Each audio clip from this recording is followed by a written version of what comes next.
Rodrigo, I'll bring you back in quickly. I mean, obviously you've taken very vivid and very arresting photos all over the world. Was there an image or a particular story or a moment that stood out for you in your coverage of the Peru protests? I think that the most interesting for me for pictures was the life around the blockades of the protesters, because you can see like a lot of interaction between. You can understand why they do that, and how people do things to pass through the blockades. And you saw like amazing moments of pregnant women like walking with their kids, and families all together passing through the blockades under the rain. Also, it's a rainy season in the south of the country. So it was very dramatic to see those civilians. After all, I think that in every conflict, the most interesting thing for me as a photographer is to show the common people, not the police operations or the military operations, or probably the clashes between, because those clashes are everybody likes to photograph the clashes, and they are very well published, but they don't really sometimes tell the complexity of the event.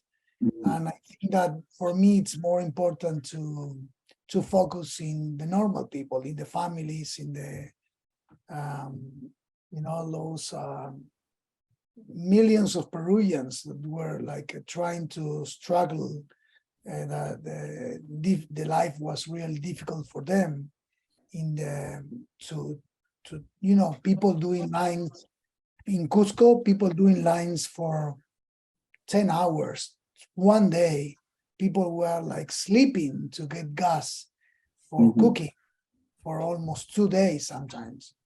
So to show all these different moments for me was really important, to see people doing lines for gas, lines for in the gas stations, people like closing the markets very quickly because the protests erupted, and they feel that some lootings probably were going to be